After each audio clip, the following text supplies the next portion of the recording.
Well, we know that this world is filled with evil. It's fallen, and sometimes the wickedness of man can play out not just interpersonally, but on an international stage, with nation rising against nation. Now, the Jewish people experienced this with the invasion of Babylon. We've talked about that. They might and probably will feel it again as they experience the future Gentile oppressions that are to come, the oppressions that are even being talked about in the remaining chapters of this book. Now, we can all sense this pervasive evil behind so much of this activity today. Sometimes it makes us look for conspiracies of men, and while that's possible and it can exist, we know that there's probably what we're really looking for is a darker cabal conspiracy that is happening in the demonic realm right behind the curtain. Now, God is sovereign over all these movements of history, so we don't need to fear, even though we may be tempted to fear these kinds of thoughts. Yes, there is more going on in the supernatural realm than we see or know about, or perhaps even want to know about. But there's also a good deal more triumph, a lot more good being victorious over evil than we ever know. Heaven restrains wickedness, both by sending out holy angels to battle principalities and the Holy Spirit to battle the pride of human hearts. We have no notion of how much evil would really exist in this world if it were not for God's ongoing control. And we know that at some point, He will put an end to the evil that is out there. But until that time, this truth reshapes how we consider the conflict around us. For instance, as we engage in spiritual warfare, either against our temptations or against what may be happening to us through some kind of oppression or whatever the case may be, or through some kind of greater movement of darkness out there, God reveals something to us, and it is something that we have to take to heart, and it is in the New Testament, in the book of Ephesians. I've already alluded to it earlier this evening, but let's get over to Ephesians for just a moment so you can see this verse. And it is a verse that we are going to be revisiting from time to time, especially with VBS coming up. Ephesians chapter 6. Ephesians chapter 6, verse 12. And I'm just giving you a moment. Ephesians 6:12. And we see these important words, which we might mark as intelligence for our battle. For our struggle is not against flesh and blood. We get too focused on people sometimes. Our struggle is not against flesh and blood, but against the rulers. You might say, well, those are people. Well, hold on. Against the powers, against the world forces of this darkness, against the spiritual forces of wickedness in heavenly places. We are engaged in a heavenly warfare. The question is, are we fighting in a heavenly way?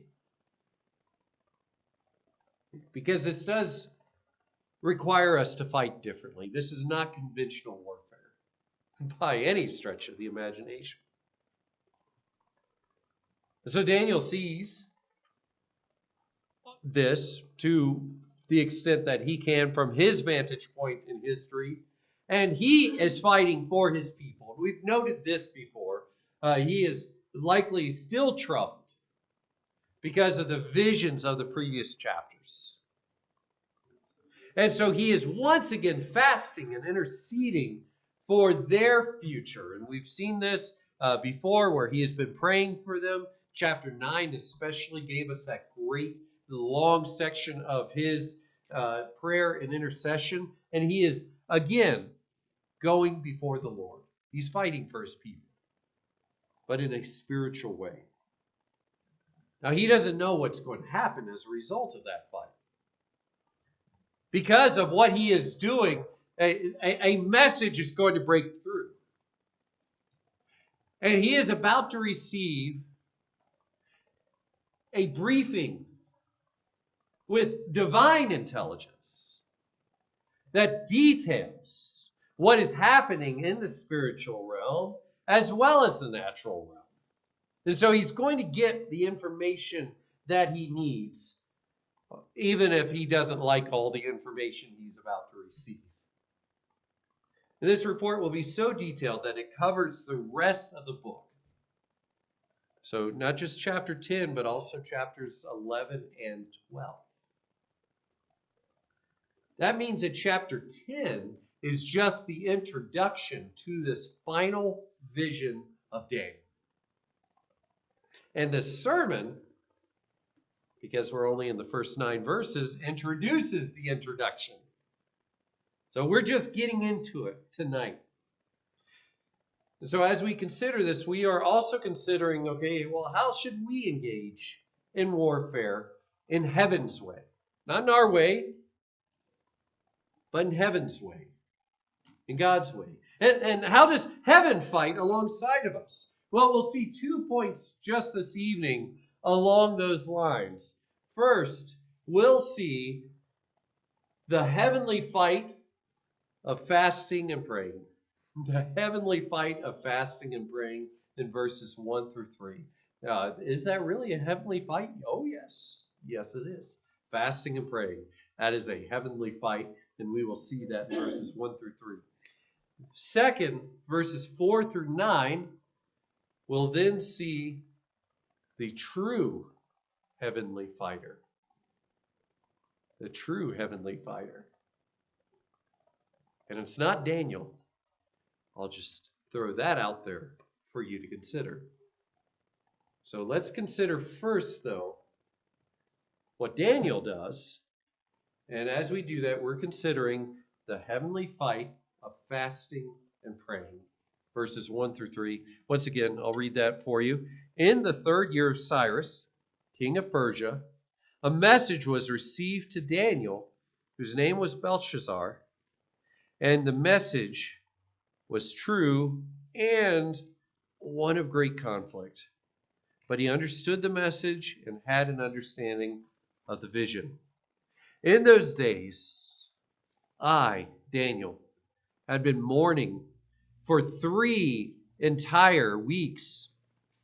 I did not eat any tasty food, nor did meat or wine enter my mouth, nor did I use any ointment at all until the entire 3 weeks were completed. This chapter, it opens with this important historical and personal context to help us get into this chapter and understand this chapter. This takes place first, we see, in the 3rd year of Cyrus, king of Persia, and that is approximately 536 BC. Now, through Daniel, we've kind of gone back and forth, and Daniel has purposefully done that. He's given us some history and brings us up to speed to the end of his life, and then he gets into some of the visions. And this is obviously toward the end of his life here. This would have been about 2 years after Cyrus's decree to release all of the exiles from Babylon to return and to begin rebuilding the temple of Jerusalem. And that's recorded there in Ezra chapter 1, if you're interested in reading more about that. Now, you might also recall that toward the end of his life, there was the event of the lion's den.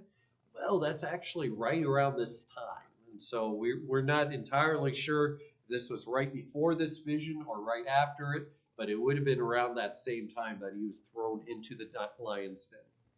But it would have been after that, after all of that, that Daniel finally put the book together.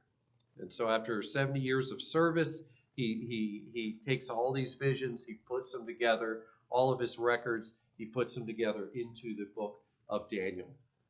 Now, Daniel, of course, in doing all of that, he was not one of the exiles that returned, which might strike you as strange with a man being as holy as he was and as upright as he was not one of the exiles that returned to Jerusalem. You might ask why. Well, one reason might simply be age. He is 85-ish years at this point. That journey of hundreds of miles would have been a difficult journey for anyone. So that could be part of it.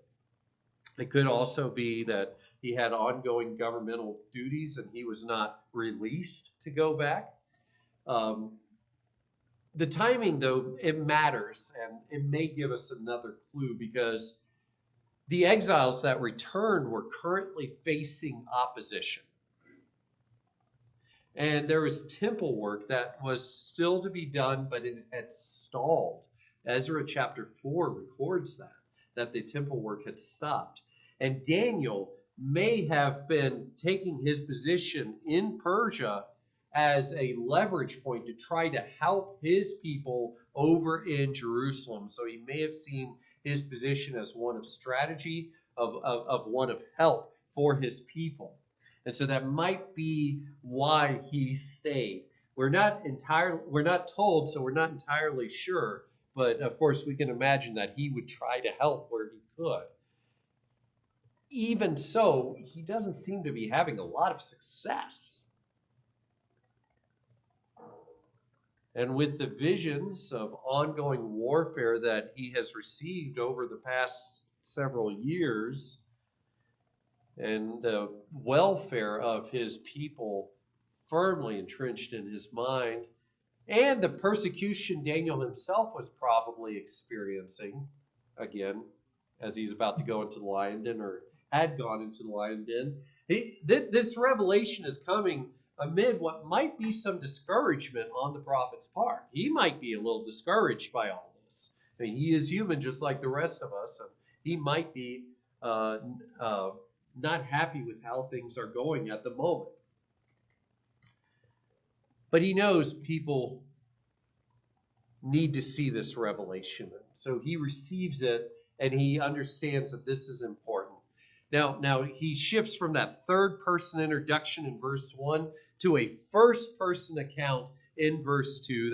That's a typical way of writing. You give that kind of header there at the top and then shift into the first person account sometimes. And he says here that his message, actually going back into verse 1 before we get into verse 2, he says that he received this message, Daniel, who was named Belshazzar. You might say, well, why is he talking about his Babylonian name now that he's technically, in one sense, free of being in exile, and he's definitely not under Babylonian rule? Well, perhaps he's trying to establish continuity. He is the same Daniel who's been writing in Daniel chapters 1 through 9. He's getting older. Some people may doubt that. It's interesting that today people doubt that. Note, this is the same Daniel who's been with us all along and who we've been with all along. He's been there and he has been a faithful servant, y'all. Through the 7 decades of exile, he has been a faithful servant, serving the Lord. And he sees this message as one that is true, and he uses the word vision to describe it. So he's saying this is something supernatural. It's revelatory. You guys need to see it. You need to know about it because you might be discouraged too. He's writing to his people as well, to the people of God. He says, you might be discouraged. Take a look at what the Lord showed me. And so he is writing these things. Now, unfortunately, the message he gets from God is not, don't worry. Everything's going to be all right. He doesn't get that. He doesn't get, if you just believe, you'll receive. He doesn't get, if you name it, you can claim it. He doesn't get, every day is Friday. He doesn't get, these kinds of fluffy messages that some people like to hear today. And of course, everyone likes a nice message, a comforting message. Instead, he gets this message from God. And sometimes these are the messages that God must reveal. There's great conflict. And this is a message for God's people, a message of great conflict. Now, I do have to pause at this moment because if you're reading a King James or a New King James, that's not what your Bible says. It says that this is a time appointed, or the time appointed was long. That is not likely the right translation here. The term instead suggests warfare, as the New American Standard footnote says here. This is warfare. This is great struggle.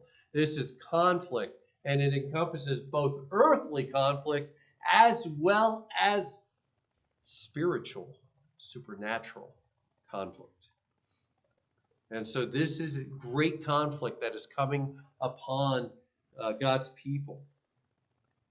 Far from promising immediate peace, this revelation warned of future trials for Israel, for Judah, for Jerusalem.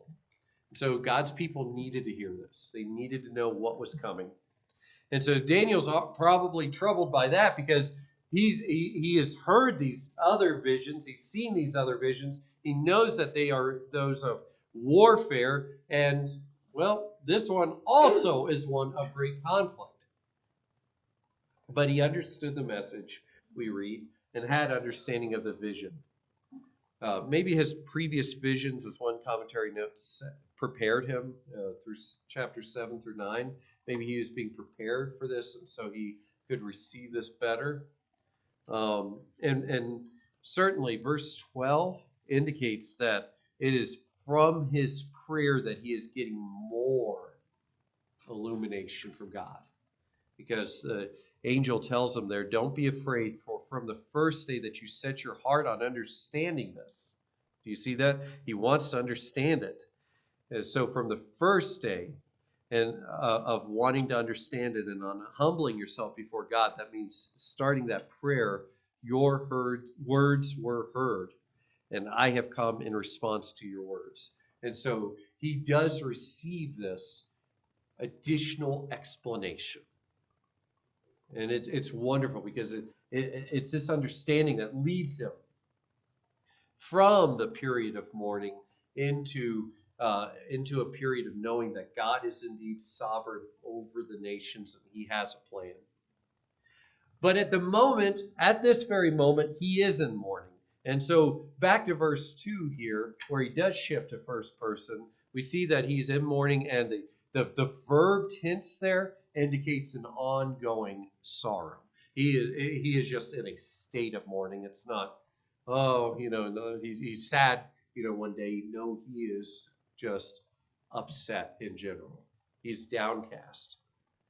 He's in what we might call today a depressive state. And Daniel is grieving. Why? Because of Jerusalem's condition.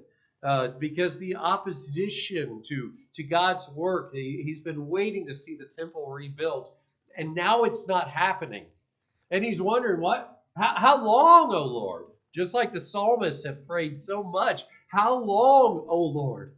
And sometimes we have that prayer, right? How long, O Lord? Maybe he's also praying because he still had at this moment, because verse 1 just gives us the framing of the entire thing. Verse 2 gives us that first moment. At the moment, he still may be confused, quite a bit confused on these visions. And look back to chapter 8, verse 27 of Daniel, 8:27.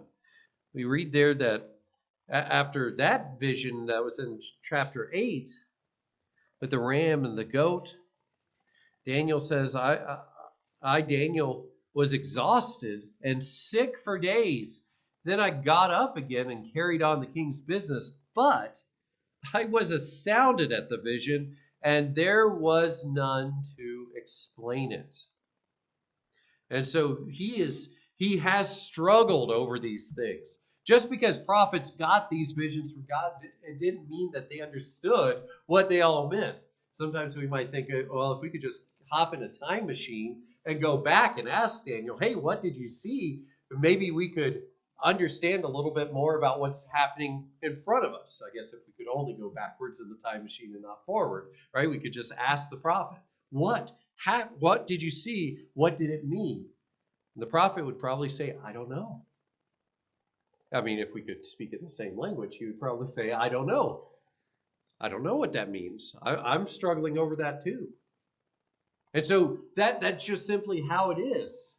God is explaining his plans, but sometimes we still don't quite understand. It's like we're children and the adult is trying to tell us something and we're just not getting it, right? And that's just how it is sometimes. And so Daniel may have wondered why God's plans seemed delayed. He said, well, I thought we just had 70 years, 70-year exile. We should be, we're free now. The temple should be up again. We should be, back in the land and everything's good and everything's not good and the temple is delayed and what's going on? And so he begins to pray and he begins to fast. And this is a great response to when you don't know what God has for you, you don't know what God is doing. Praying and fasting is a great response to that. Now, the first thing we should note with this particular fast is it's not the kind of ordinary fast that you might think of when you think of fasts. Daniel abstained, sure, but he abstained specifically of what are known as delicacies, like the footnote here I think says bread of desirability. So he didn't have the kinds of fancy breads that they had. I guess the best way to describe this, they may have had their really nice rye bread and marble bread and pumpernickel, and I'm trying to think of really nice breads. This is me. I just have very simple taste anyway. But he's just eating the plain old white Wonder Bread. He's just getting the regular bread. He's not getting the fancy bread.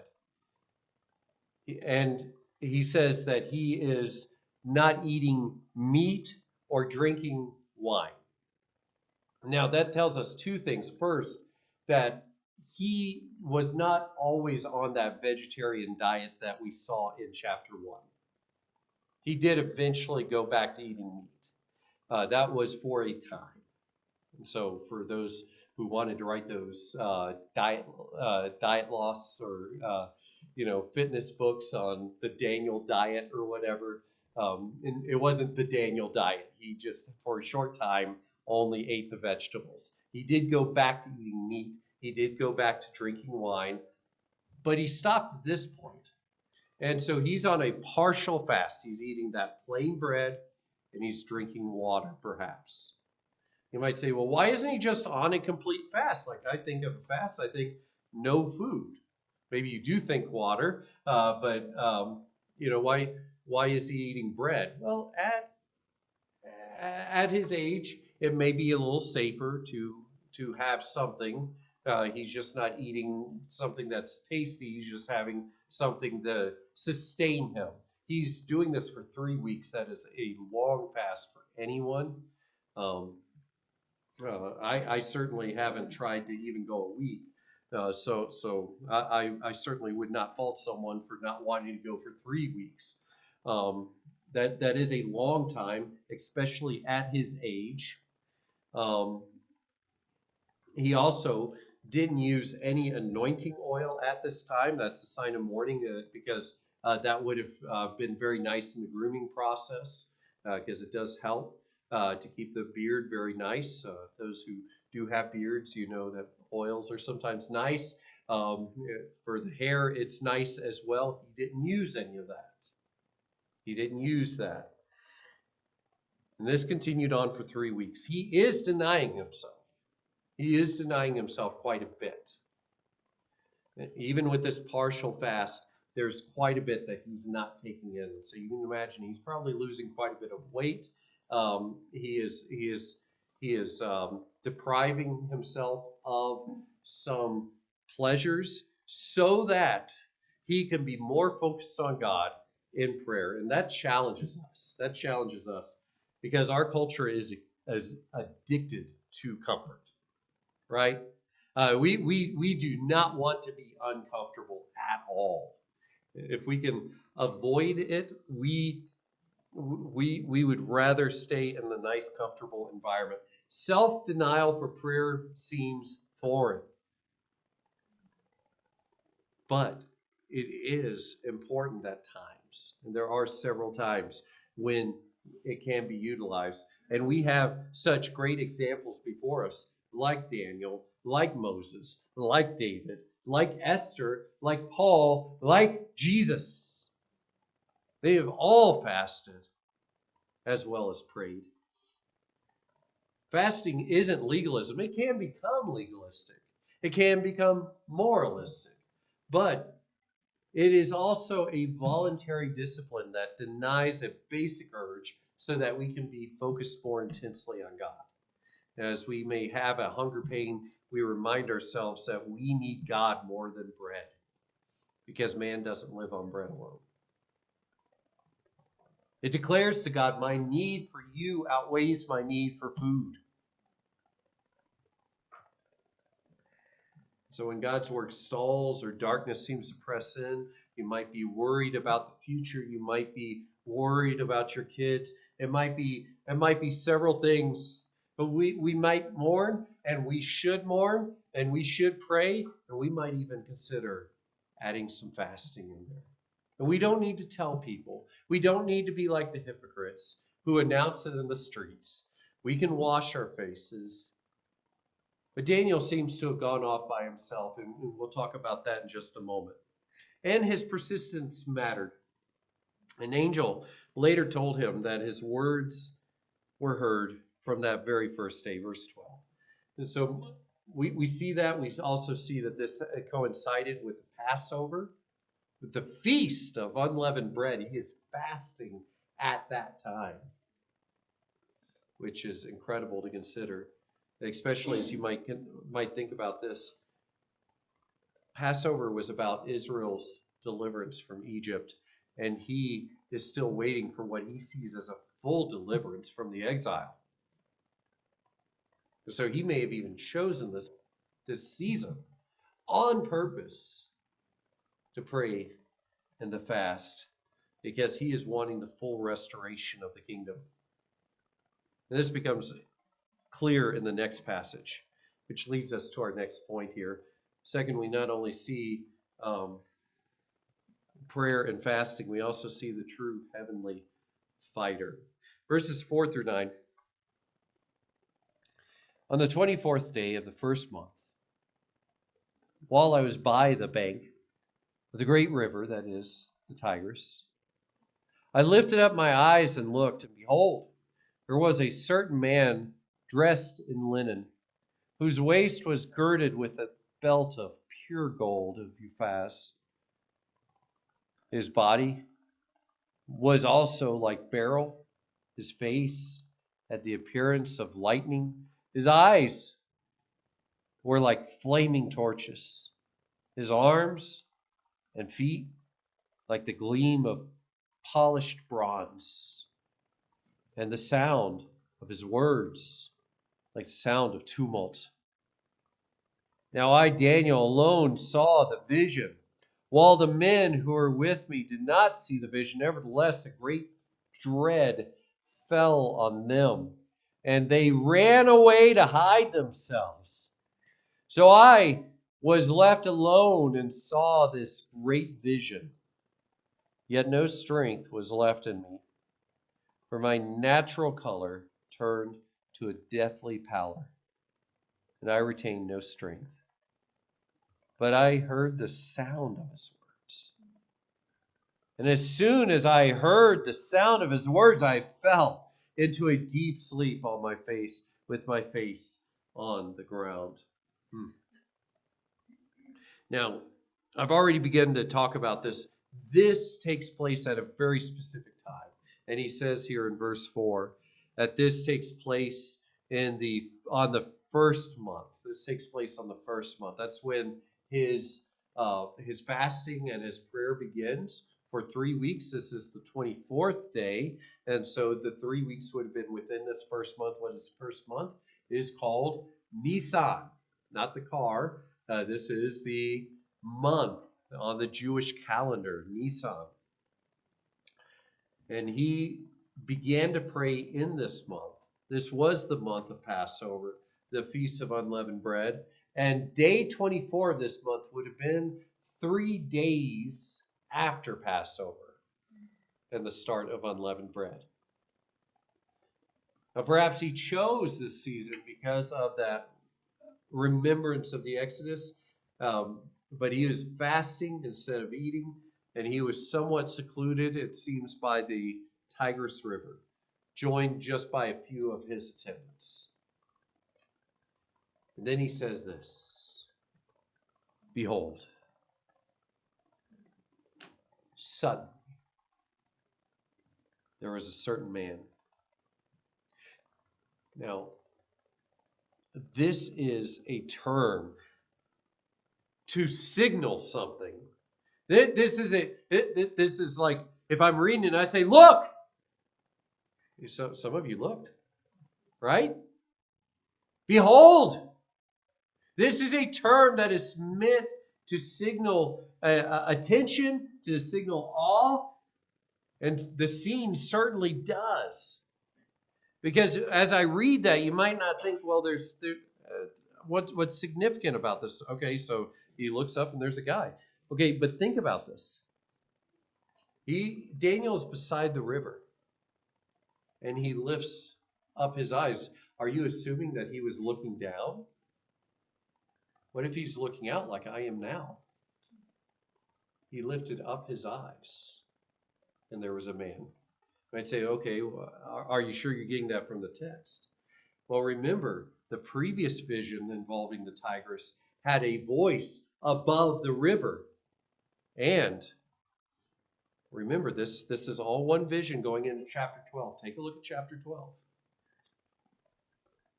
Chapter 12, verses 6 and 7.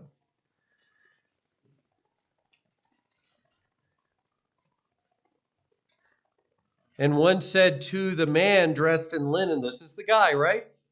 One said to the man dressed in linen, who was where? Above the waters of the river. How long will it be until the end of these wonders? And I heard the man dressed in linen, who was, again, it's stated twice. Why would Daniel take the time to ink this twice? Because it's incredible. And he wants it communicated. He was not in the water. He was above the waters of the river. And we'll get more into 6 and 7 as we get over there. I'm glad you kids are being good for me. But this is a supernatural moment. This is a supernatural moment. That's what he wants us to see. That's why he says, look, behold. He lifted up his eyes and there's a man. Not, he lifted up his eyes and there's a man. No, he lifted up his eyes and there's a man up there above the river. Who is this man who defies gravity? Well, we see, of course, that he wears linen. You might say, okay, well, what's significant about that? Every detail here is significant, by the way. He wears linen. That is a priestly garb. It's priestly. And so this is to signify that he is perhaps of that priestly clan. Of course, sometimes we see this of angels as well, but Leviticus 16:4, for instance, this is priestly. He also is girded around his waist with a belt of gold, of pure gold, which could indicate a couple of things. It could indicate that there are chain links that are attached here, as one commentary notes. It could also be a linen belt that is interwoven with pure gold. That could also be indicated, but either way, this signifies royalty. This signifies royalty, and of course purity, because it's not just gold; it's pure gold. So we see quite a bit here as we're considering this. As we think about that, we think, okay, well, what we have before us is a seemingly king priest. King priest. And he has a body that might be shaped like a man's, but it gleams like beryl, which is like a yellow gold precious stone. There's a lot of ways that this has been described in literature. He has a face like lightning, eyes like flaming torches. His limbs are like polished bronze, like he's been through the furnace, which could speak of judgment. And he has a voice like a roaring multitude, like many waters. If you've ever been to, for instance, Niagara Falls or something, you've heard many waters at that point. And that's what his voice is like. It's a tumult. So, who is this? Oh, who is this man to behold?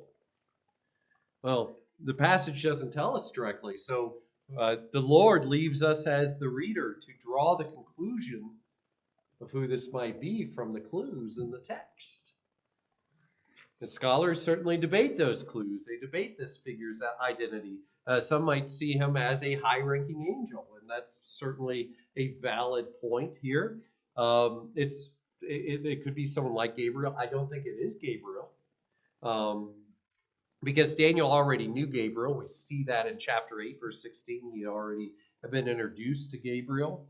So he would have said, oh, yeah, that's Gabriel. Also, further down in the text, Gabriel speaks, and he seems to be a separate person from this figure. So this doesn't seem to be Gabriel. Certainly doesn't seem to be Michael, because Michael is also a separate person from this figure. And so if this is an angel, even though he seems to be a very high-ranking angel, very, very dignified, very magnified in his dress, he's unnamed in Scripture. We don't know who he is, if he is an angel. But there is another option, because many people think, based on the majesty of this description, and based on Daniel's overwhelming reaction to this figure's presence, that this may be an appearance of God himself, which is known as a theophany. It's a God appearance. This may be a theophany, a God appearance. Or, more accurately, this may be what's called a Christophany, an appearance of Christ, of the Son of God, in his pre-incarnate state, before he took on flesh and came and was born of a virgin. He still was. Remember, John 1 says, in the beginning was the Word, and the Word was with God, and the Word was God. And the same was in the beginning with God. He was there from the beginning and even before the beginning. He's pre-existent. And he does appear in the Old Testament. The later interpreting angel again, verse 10 and following seems distinct.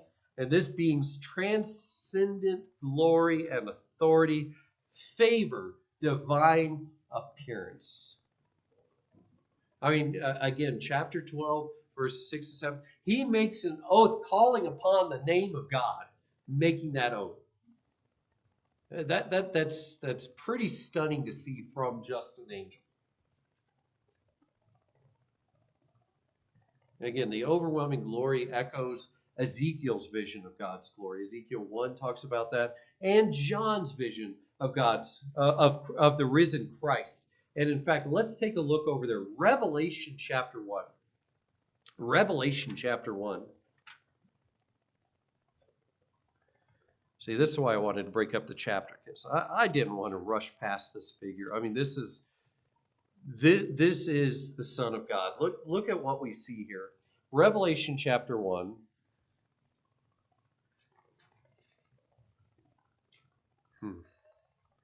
And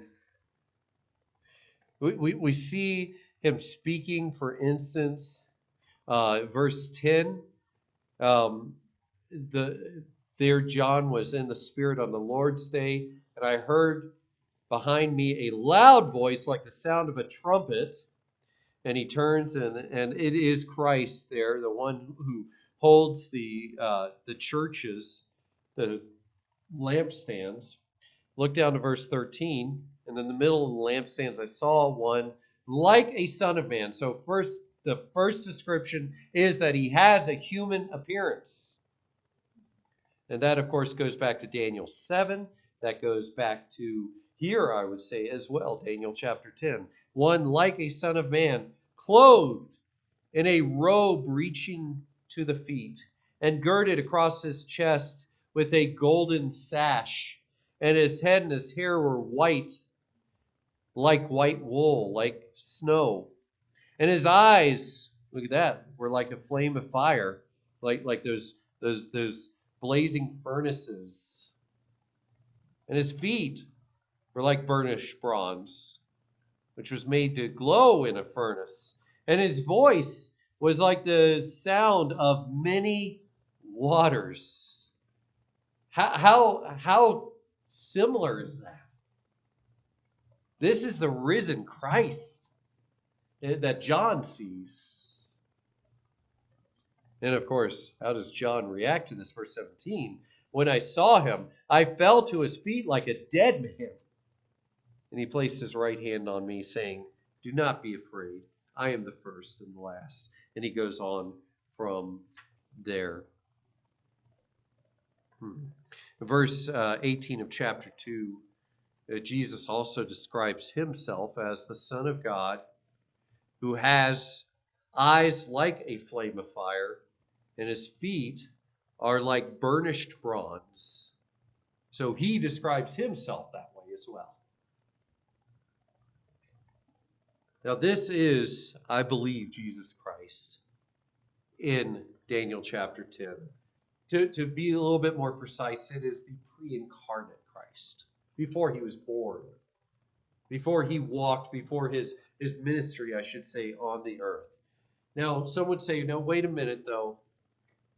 There's a difficulty with that, because here in Daniel 10, in verse 13, it seems like there is warfare going on, spiritual warfare, and for 21 days, the prince of the kingdom of Persia, which is, spoiler alert, a demon, was withstanding this one, and Michael had to help him.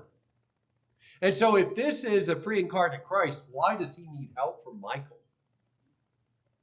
I would say that's a good question. But it assumes something. It assumes that that person in verse 13 is the same person that we are talking about here. I think that rests on the question of how you read verse 10. And behold, after Daniel falls to the ground, verse 10, and behold, a hand touched him. A hand touched me, he says, and set me trembling on my hands and knees. Of course, in Revelation the hand was the hand of Christ, but it doesn't say that here. In fact, in Daniel 12, he is still above the waters. And so if Daniel is on the bank, well, let's take a look back at Daniel 12 for a moment. Because as this revelation is wrapping up, actually, let's look to verse 5 of Daniel 12. Then I, Daniel, looked, and behold, two others were standing on this bank of the river, one on this bank of the river, and the other on that bank of the river. And so there are two other people at least present that he is highlighting there. One of them is with Daniel. It could be that an angel touches Daniel, and that in that case it's not the Lord who touches Daniel, but an angel who touches Daniel, because all he says here in chapter 10, verse 10, is that a hand touched me. He doesn't say his hand touched me. And so I would say that this is not the same one. That's a different angel. That's an angel there. That's an angel there. And so it probably wasn't the Lord fighting the prince of Persia, but one of these guys who were there with him. And so given the similarity between the description of Christ in Revelation 1 and how Daniel reacted like John, I would have to say that this is likely the pre-incarnate Lord. And that brings us to a very important point. You might say, why did we go down this rabbit trail? Because of this. Those who want to fight heavenly battles must know the Lord of heaven. Those who fight heavenly battles must know the Lord of heaven. That is who has come to meet Daniel. And he speaks words of power. As one commentary notes here, we aren't told what the man said when he spoke, but the combination of his appearance and his speech was overwhelming. And so he who can slay with the sword of his mouth speaks, and Daniel is undone. Now, of course, Daniel is beloved, and the Lord is not going to slay Daniel on the spot, obviously. But the words and the presence terrified his attendants. They didn't see the vision. Perhaps they felt the vision. Perhaps they felt that the Lord was there. This reminds me a lot of Paul on the Damascus Road, right? Where he sees the Lord, but the others don't. They hear the sound, but they don't understand it. This is a parallel to that. Daniel sees it, like Paul saw it, or Saul saw it on the Damascus Road. Now Daniel sees it, and the attendants they flee. They go to hide. As Matthew Henry notes here, it is the honor of those who are beloved of God that what is hidden from others is known to them. God manifests himself to them, but not to the world. And so the spiritual realities will remain veiled to the world, to the unbelieving eyes, even if God's presence still resonates within the natural realm. God's people will see, they can understand because of the Spirit of God. Now, Daniel is alone, and he stays, but this is even overwhelming for him. And he says no strength was left in him. He says that his natural color was turned to deathly pallor. His color just escapes his body, and he looks like a dead man. He retains no strength. And he falls into what he describes as a deep sleep. He essentially faints. He faints before the divine glory.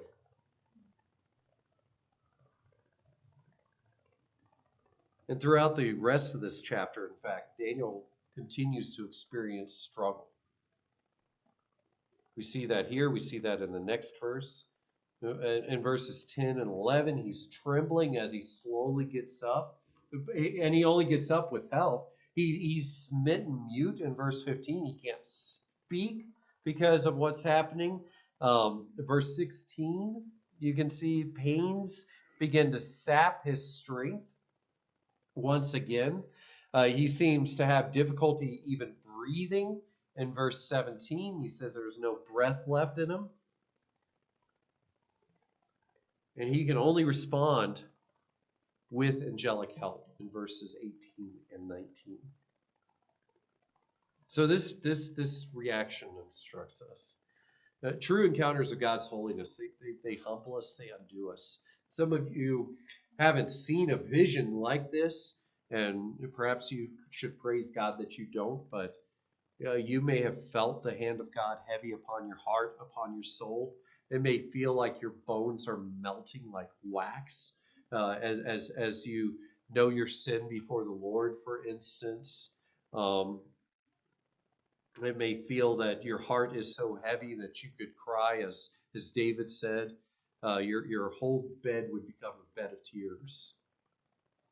And it's because of the presence of God that is just heavy upon you.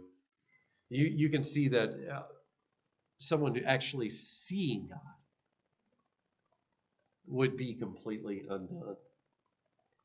It's amazing to me to hear modern claims of frequent visions, because they so rarely match anything found in Scripture and the pattern of fear and weakness and prostration. John MacArthur once told that famous story of a man who claimed that Jesus was visiting him regularly in the bathroom while he was shaving in the morning. He could see him in the mirror, and John MacArthur's question was, did you quit shaving? I mean, as you think about that, I mean, but wouldn't you just be undone if Jesus just appeared? Wouldn't you fall to his feet? Wouldn't you be undone if you saw the glorious Lord before you? Instead, people claim, oh yeah, Jesus just chats with me and puts his arm around me, I put my arm around him, we're homeboys, whatever people say, I don't know. I don't think they're being entirely honest. They're either deceived or they are deceiving. Because Daniel, the most faithful man in the book here, he retains no strength before heaven's glory. How much more, taking this in, not only do we have discernment as to seeing the untruth of what people are claiming, we also see something here. When we approach God, we should have some reverence, some awe. There should be some sense in which we don't just jump into this. We don't just approach with a casual familiarity. We understand that approaching the presence of God is like stepping into the light of the sun. We could be consumed. And if it were not for the righteousness of Christ protecting us, we would be consumed.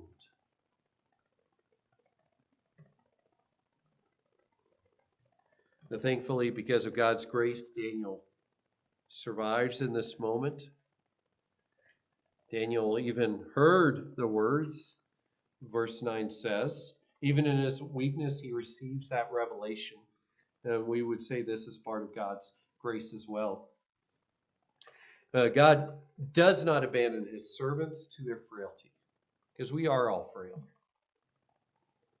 This vision prepares Daniel, and it prepares us for the detailed prophecies which are ahead, reminding us that behind earthly conflicts rages heavenly warfare, and our champion is leading the way. As we wrap this up, Daniel's experience by the Tigris teaches us some profound lessons. Warren Wiersbe notes here that spiritual leaders often see and hear what others cannot. While others flee, they receive God's message even when it leaves them weak and helpless. That means that they may also stand while others don't understand. It's not because they're great, but because they have a great God full of great grace holding them up. Daniel sees something here that we all need to see, and it's that God sovereignly rules history. We'll see that as we continue to study Daniel 10 and the rest of this book. That means that while angels war on behalf of God's people, the rest of us must also engage in prayer, because God is pleased to work through your prayers and mine. This means that we must be willing to stand and to fight. But we don't fight like the world, do we? Instead, we trust the Lord, who is over all, and we find strength in the Lord, who is our strength, because he's the one who empowers us for every spiritual battle.